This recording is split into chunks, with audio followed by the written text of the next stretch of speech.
So pretty incredible story came out recently about the IT and software engineering market. Basically the unemployment rate in IT now, it went from 3.9% in December 2024 to 5.7% this past month. And you compare that to the overall jobless rate in the United States of about 4%, that means you're 50% more likely to be unemployed if you're in IT than if you're not. And there's another scary statistic. The number of software engineering jobs, it actually shrunk in 2023. And that's the first time it's done that after 20 years of straight increases. And for those of you like me that are a bit older, you remember like the early 2010s, Obama and everybody was saying learn to code was the future. And like we were told this was a sure path that everybody could learn to code or learn to get good at tech, and it was a path to the American dream.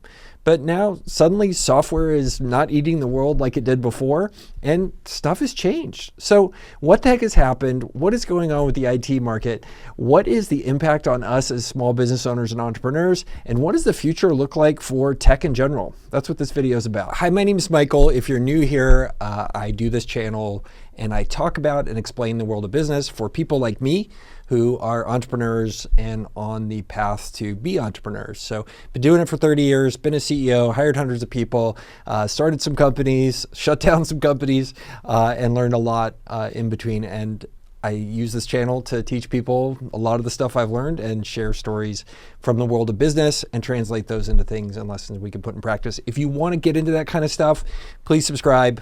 We'd love to have you and see more of the content we're producing. At least I'm having fun making it. So to explain how we got here, let's go back in history a little bit.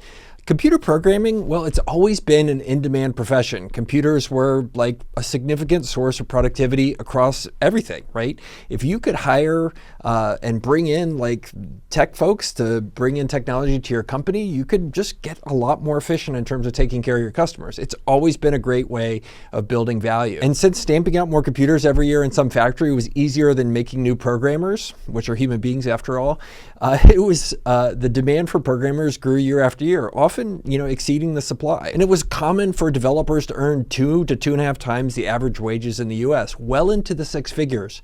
It was a great career. And over time, dating all the way back to the 1980s, software developer productivity has grown year by year as well. While there's no good measurement of programming labor productivity, it's inarguable that every year people writing programs for computers were getting more done per hour. And this is primarily due to the evolving ecosystem of tools and packages, including resources like the internet. And if the internet frankly existed back when I graduated from college back in the 90s, I might have been a professional programmer rather than a failed programmer. And today is radically different if you're trying to build an application or program a computer versus the 1960s. I mean, heck, back then, like you bought a big machine from IBM, it took up an entire room and you had to like use little punch cards with holes in it to try to talk that computer into doing anything.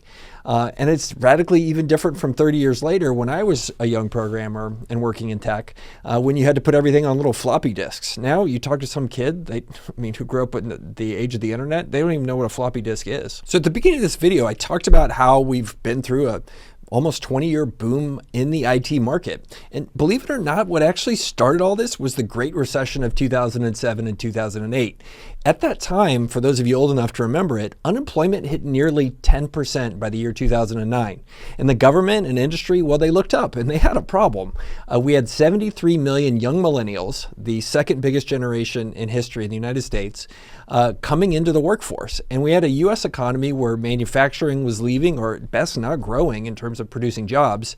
And we had a bunch of these young millennials were getting pushed towards college, and ideally we needed to figure out a way to employ them when they were leaving with, well, white collar skills and not blue collar skills. And the Great Recession caused a ton of layoffs, so more people were entering the workforce. And so we looked up and we said, as a country, what should we do to ensure gainful, meaningful employment for all of these people? We got a ton of them and suddenly not a lot of jobs for them. So the solution was the learn to code movement. The government led the way, and especially the Obama administration. If you Google that time, you'll find national addresses from President Obama. The world appeared ready for, well, basically transforming our society to a bunch of coders. And in fact, in 2015, the Obama administration reported that there were 600,000 unfilled STEM jobs across the United States. And unlike the typical dirty job, these jobs that were coding and IT jobs, they paid well. They were considered good desk jobs, and parents and everybody in the government would be proud to send their kids off to be a coder somewhere. in a cubicle. But let's be real. The United States education system played a part in this as well. It's a big business. There's a lot of money in those institutions. And higher ed snuck in the idea that higher education, i.e. a college degree that you pay a lot of money for, is a core path to the American dream of home ownership, being well off, having a good school district nearby, 2 kids, the white picket fence, the whole thing. I linked an article below about this, about how college has helped insert itself in the idea of the American dream. But I think as we've seen in the past 15 years, the American dream has been actually the opposite. And while we were pushing a ton of kids to college, many of those should have gone to trade school and gotten blue-collar jobs in retrospect. So in 2016, the Obama administration proposed an extremely aggressive computer science for all initiative. This initiative would invest nearly $4.3 billion in states and schools to expand programming and tech curricula at all levels of education. The initiative would increase the number of computer science graduates from schools of all types, private and public. And part of this plan also was to engage the industry to help create more IT professionals. Business celebrities like Mark Zuckerberg, Bill Gates, and Mark Andreessen supported it. They raised $23 million to something called code.org, and it might have been actually more money from a lot of these rich people to promote learn to code efforts across the United States. Heck, even Ashton Kutcher, Shakira, and will.i.am supported it. And coding was the future, they said, and went out and told everybody, get into IT. That's how you achieve the American dream. And it went beyond conventional education. Entrepreneurs also started coding boot camps to augment the conventional education system. These intensive programs lasted 3 to 5 months, and at the end helped people secure jobs. I did one as well here in San Antonio, and we ran the company for over 10 years. The demand for the graduates for that period of time was enormous, allowing us to place entry-level graduates in jobs relatively quickly. And when we launched our program in 2013, there were only 7 other of these short-term boot camps across the country. And by the time we had to close in 2023, that number had grown to hundreds across the United States. So all of this pressure from the government, the media, and industry, well, it worked. The number of computer science graduates increased year over year, with more kids choosing college and tech careers.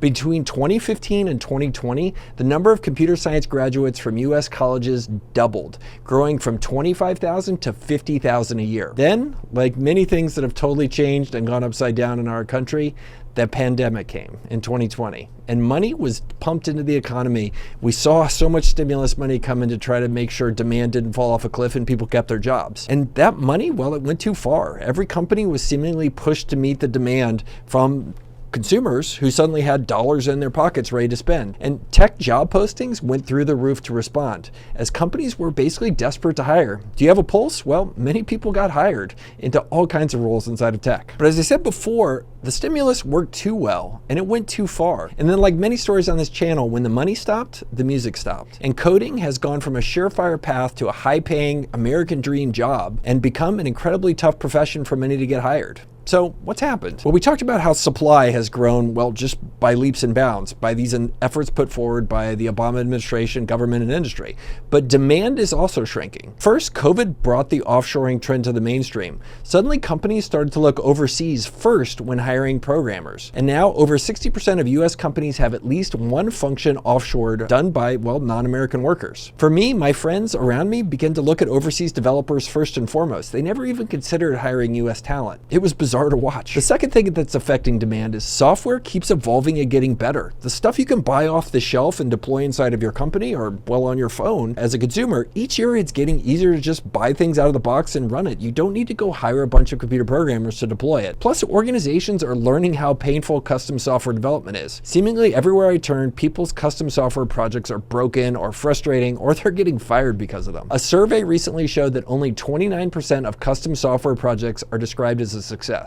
That means 71% of them are considered not successful.